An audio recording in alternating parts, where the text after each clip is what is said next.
Hey everybody, how you doing? And welcome to the Focus on Greatness podcast. I am your host, Hiram Roche, and here I am truly excited and grateful and honored that I am able to speak with you, my greatness tribe.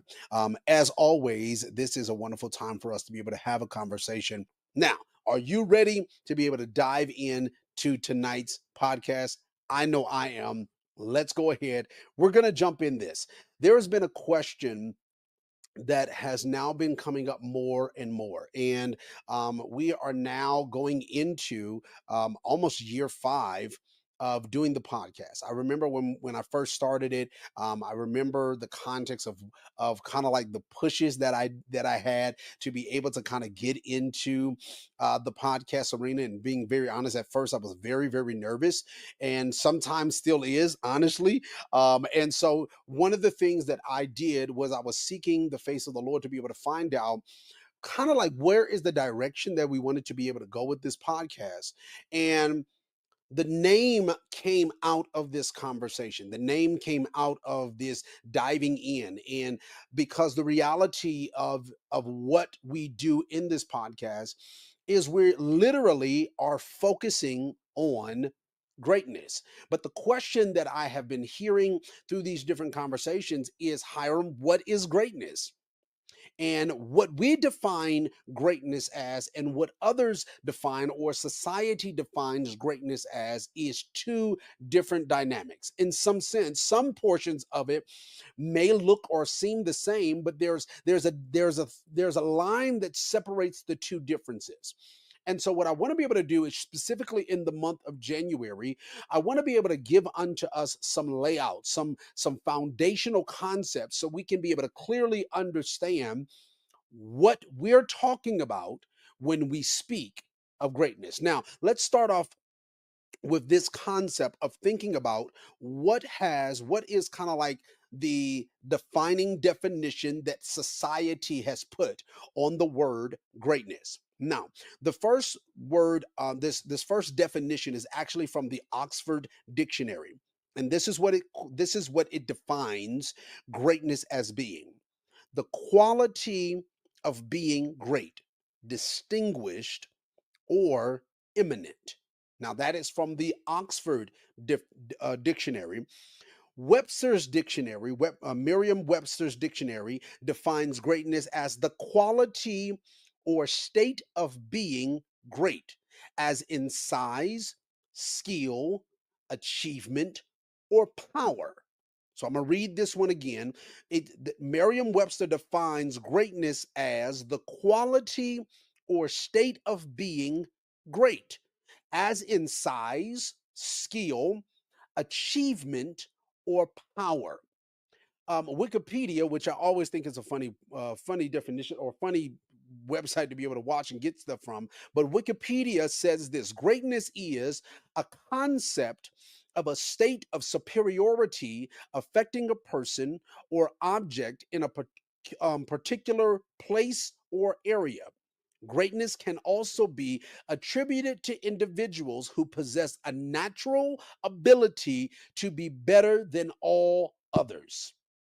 Now, again, we from these specific definitions, and I'm going to read something, a quote in a minute, but from these three definitions, we can pull some pieces of where we can be able to say this is aligning, or it goes in some sense with what we define or what we will be defining greatness as. I wrote the book for people like you, people that have dreams, people that have goals, people that want to walk in their own business, create their own legacy, but just don't know where to start. This book is a handbook. It's a bunch of tools that gives you the steps that you'll need to be able to walk into the destiny, the dream, the life that you desire and should have for you. With practical advice, real life stories, and a faith-driven approach, Start with the Finish in Mind will equip you to set clear, purpose-filled objectives, navigate challenges with resilience, and build a legacy that you'll be proud of. Start with the Finish in Mind by Hiram Roche, your guide to purposeful living and lasting success. But some of these qualities or some of these defining definitions, some of these viewpoints of when we think about greatness are different, and we'll see how throughout this conversation. But I do want us to be able to understand that where these three definitions are pulling is, again, is some form of the lens of what society has deemed or looks at greatness as being. There's a man, and I've been trying to practice this last name, and I hope I don't jack it up too much. But there's a man by the name of Frederick Natiski, and this is what a quote that he released about greatness.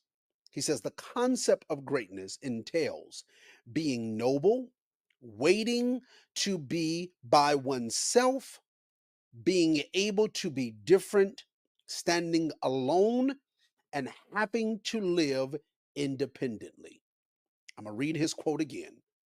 The concept of greatness entails being noble, wanting to be by oneself, being able to be different, standing alone, and having to live independently. Now, to me, again, you have one major similarity. But the remainder of these similarities, or the remainder of this quote, again gives you a picture of how society looks at this concept, this thought process of greatness. Now, I want to be able to give you the quote that I lean on when it comes to how we define greatness. Martin Luther King, Dr. Martin Luther King Jr. defined or made a quote, and this is his quote. Not everybody can be famous. Hear what I'm saying? Not everybody can be famous, but everybody can be great, because greatness is determined by service. I'm going to read it one more time. Not everybody can be famous, but everybody can be great, because greatness is determined by service. How we define greatness on the Focus on Greatness podcast, how we look at the word greatness is, for me, greatness is the ability to be able to serve well. Now, I'm not knocking all the other definitions, nor am I knocking the other quote by Frederick. But what I am is doing tonight is I want to be able to give unto us a distinction between the two dynamics. How society looks at greatness versus how we look at greatness. Now, how we look at greatness, how we describe greatness, how we define greatness is different in the aspect of, we define greatness again is the ability to be able to serve well, versus being independent, versus trying to be famous, versus trying to be popular. All of those things are, in some sense, being famous is not a negative, being popular is not a negative. All of those things have its place. But when we look at what is great, even when we look at sport players, even when we look at people that the actors, movie actors, when we look at people in different fields, from doctors to nurses to dentists to bankers, no matter where you go, you can be able to look at someone and say they do their job great. That's great. What they're doing right now is great. It is greatness in its finest. We can be able to look at people and say that. But one of the things, the reasons why we can be able to say those things is because at the end of the day, greatness is the ability to be able to serve well. They are just serving well in the area that they're working in.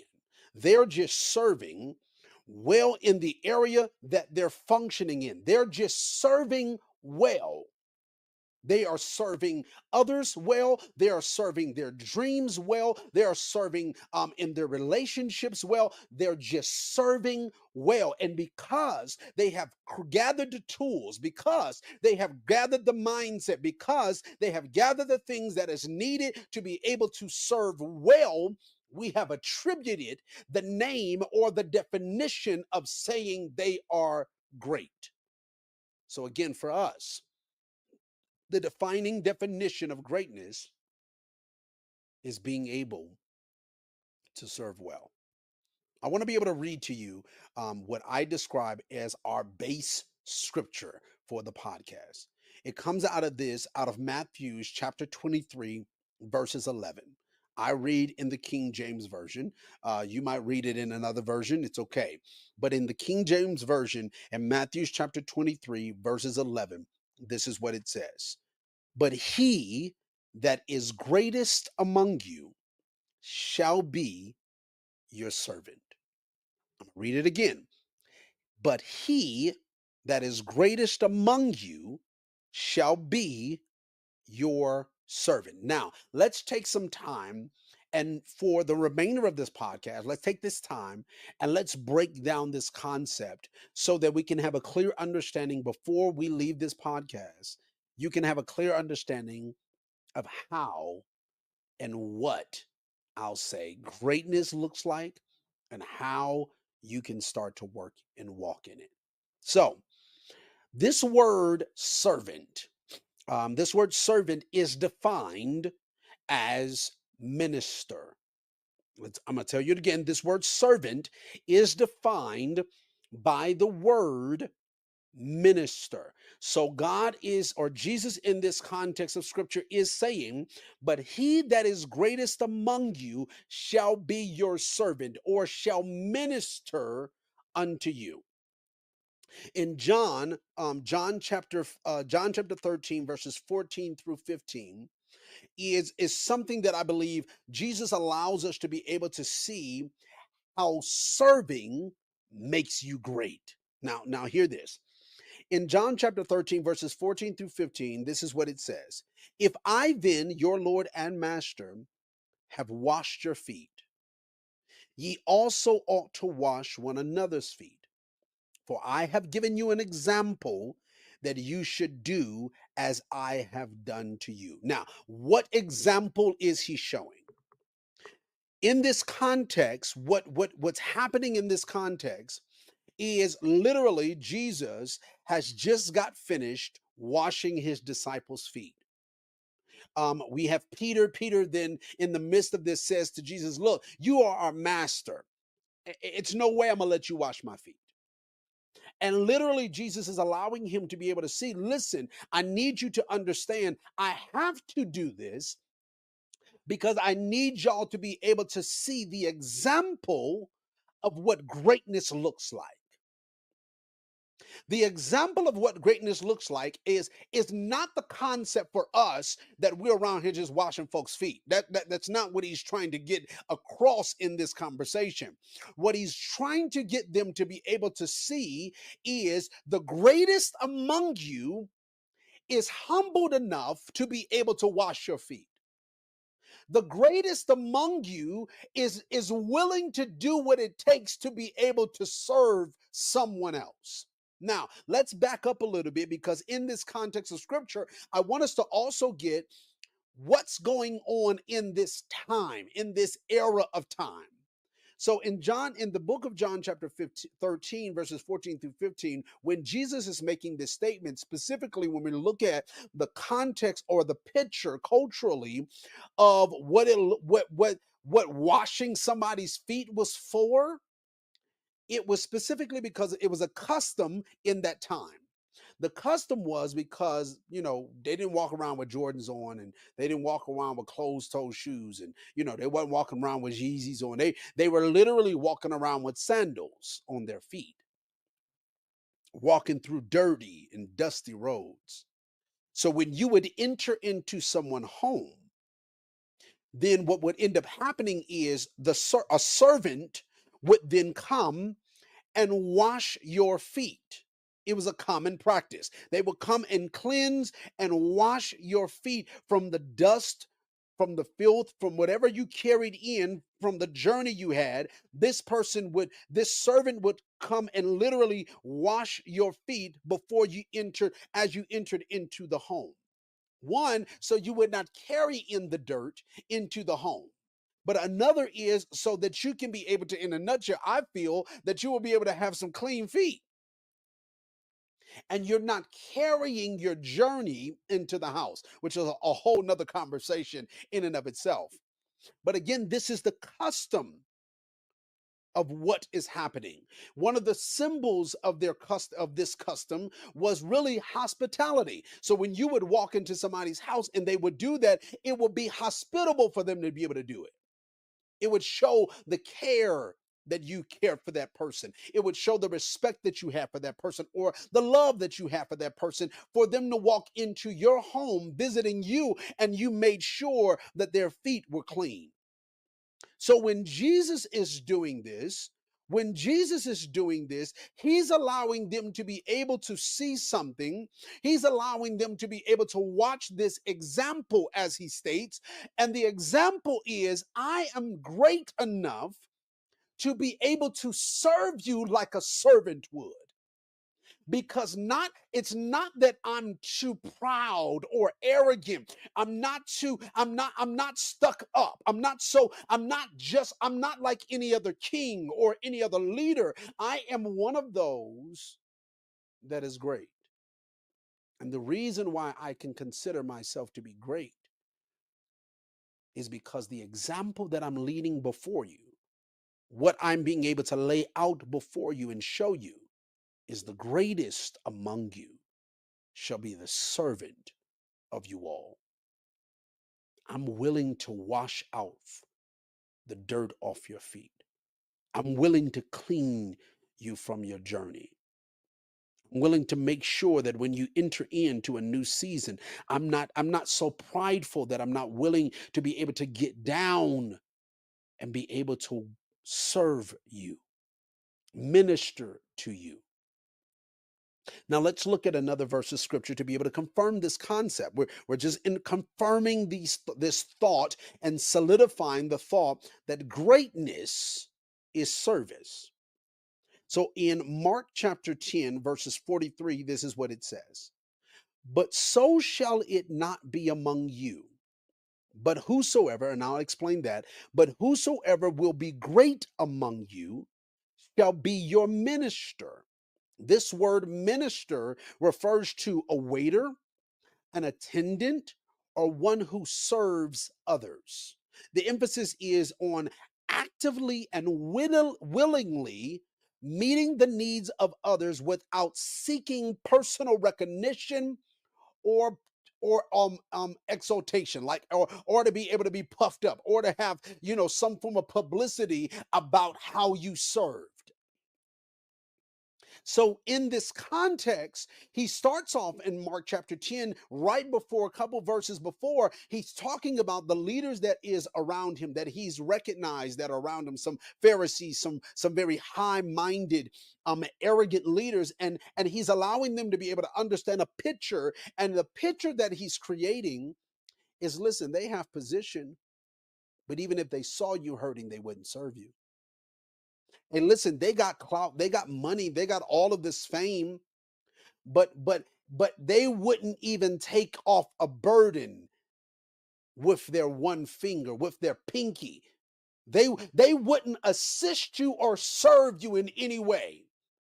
So while you're watching these high-minded and arrogant leaders, I want you to know that you will not be one of them. No, because they are popular, but they're not great. Yeah, they got money, but they're not great. Yes, they might be in positions, but they're not great. Why? Not because they haven't done well with their craft, not because they have not got in the position that they're in. No, no, no, no, no. That's not why they're not great. They're not great because they're not using the skill. They're not using the influence. They're not using the opportunity to be able to minister or serve someone without trying to get something in return. In Mark chapter 10, let's go to verses 44, and this is what it says: And whosoever of you will be the chief shall be servant of all. Now, this word servant here is talking about being devoted to another to disregard one's own interests. Now, hear what this context is: it's saying if you are higher than the regular, if you're the chiefest amongst them all, you need to go so low so you can stay in a certain position, which we're going to talk about that on next podcast. I promise you, you do not want to miss these conversations. So he's saying, listen, no matter if you are a regular individual, no matter if you are high on the food chain, you should always stay in a posture where you are willing to help someone, where you are willing to serve someone.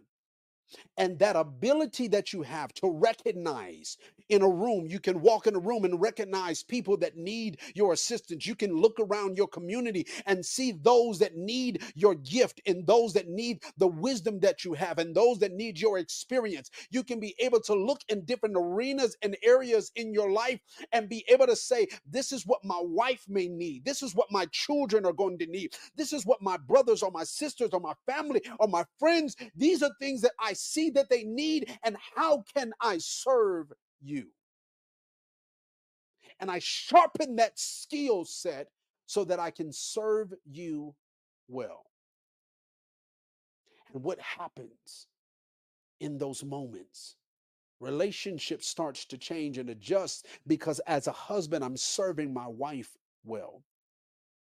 Relationships start to change and adjust because why? I'm serving my sons well, my children well. I'm serving my relationships well. I'm serving at my job well. I'm serving in these different areas well. I'm trying to develop the skill set that I need so I can be able to serve well. But I'm also in the midst of all of these things, I'm learning how to serve me well. I'm also learning how to serve God well. I'm learning how to serve with my money well. I'm learning how to serve with my wisdom well. I'm learning how to serve with my future well. I'm learning how to serve with my mind, my mental and emotional state well. I'm learning how to do all of these things so I can serve well, because this is how he says you are great. And this is one context of the scripture. We're going to keep going to the next verse, verses 45. This is what Jesus says: For even the Son of Man came not to be ministered unto, but to minister, and to give his life a ransom for many. Hear what he's saying. I did not come on earth so I could be served. I'm not saying that I don't need assistance. I'm not saying that there's not going to be times where someone is going to serve me. Nope, that's not what I'm saying at all. But what I am saying, this is what he's saying. What Jesus is saying in this context is, I didn't come as God so that you can serve me. I came as a mere man, knowing the God quality and the Godness that's within me. I understand exactly who I am. I understand exactly what I can do. I understand exactly the power that I carry. I understand all of those things, but I did not come to be served. I came to serve. I came to serve you. And on top of that, to give my life as a ransom for many. I want to be able to read this last one. John chapter 12.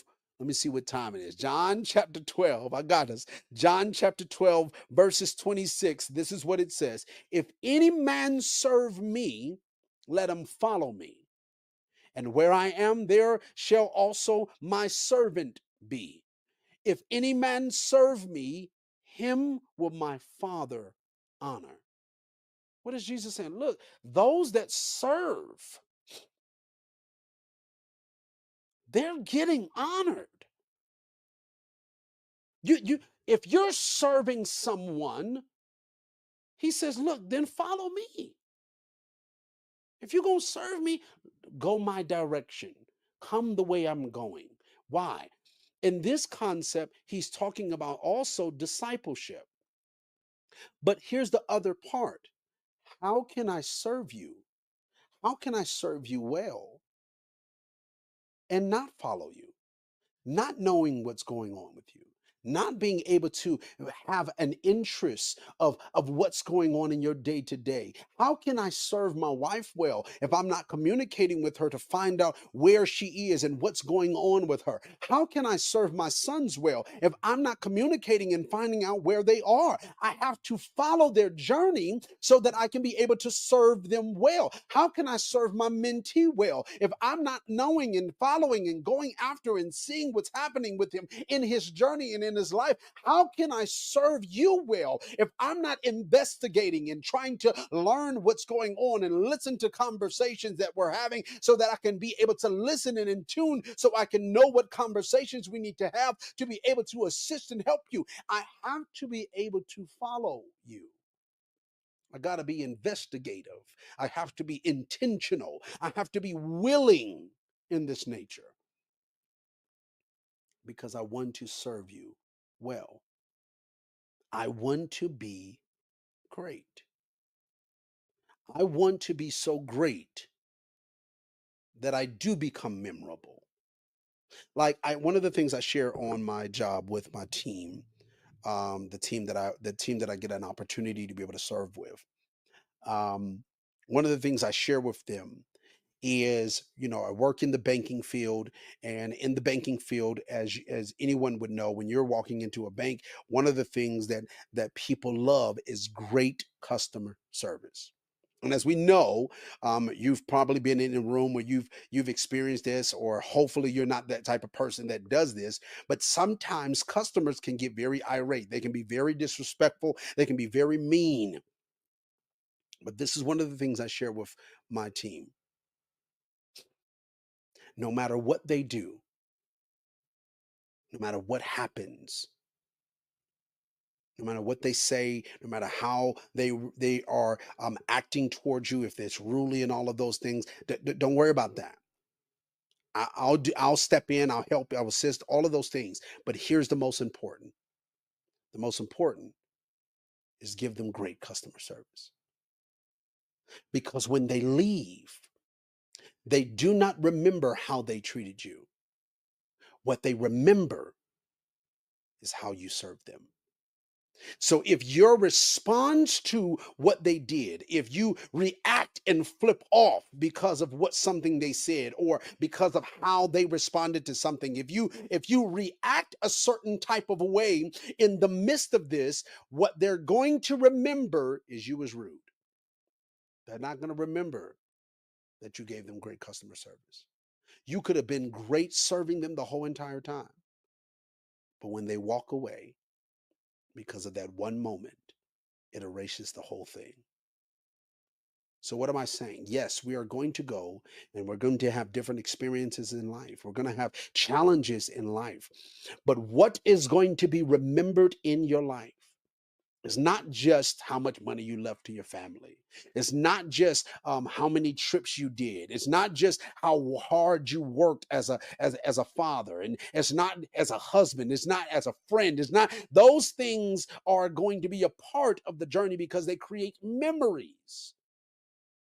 But what you're going to be remembered about is what you did great. Because here's the thing, you can achieve the highest of the high. In your work life, you can achieve the highest of the high in certain different fields. You can achieve all the great things that we say are great in life, the great achievements. You can get awards, you can be on the stages, you can be able, you can go as high as you truly want to. But what your family is going to remember, was he a great father? Was he a great husband? And what makes you great is how you serve them. So this is what I want you to remember is greatness is your ability to be able to serve well. Serve you well, serve them well, serve God well. The way you can serve you, them, and God and the things is just what we read. You have to investigate. You're going to have to dig in. You're going to have to lean in. You're going to be able to have to know what skills do I need to be able to develop? What things do I need to sharpen? What stuff needs to come alive in me? What things do I need to learn so that I can make sure that I am developing this skill set of serving? You know, we look at this in the business world and what they would tell you if you're looking at, like me as a podcaster, I listen to different certain podcasters and they'll talk about classes they went to or seminars they went to, and they'll talk about books that they're reading and certain YouTube things that they're engaging or pouring into them. They're making sure that they're having certain knowledge that is pouring in that helps them sharpen the skill that they have as a podcaster. As a preacher, I listen to certain preachers and I listen to how they are developing their skill and books that they're reading, and how they're diving into the scriptures and they're looking at it in different angles and all of these different things. And what they're doing is they're learning how to be able to sharpen and develop their skill, their ability, their greatness to be able to serve the people that they're serving well. So it's not just a one sided context. I promise you, anybody that you follow, anybody that is influencing you in some form of positive way or in some form of direction is because they're taking the time to sharpen their skill to serve you. And the ones that serve well are the ones that have the most influence and have the most impact. Because why? You have defined them as being great. Again, it's not being famous, but it's being great. I'm going to end by reminding you of this quote. This is our quote. Dr. Martin Luther King Jr. says this: not everybody can be famous, but everybody can be great, because greatness is determined by service. I love you all, and I'm thankful that you are here, right here with me on the Focus on Greatness podcast. And I'll see you next time.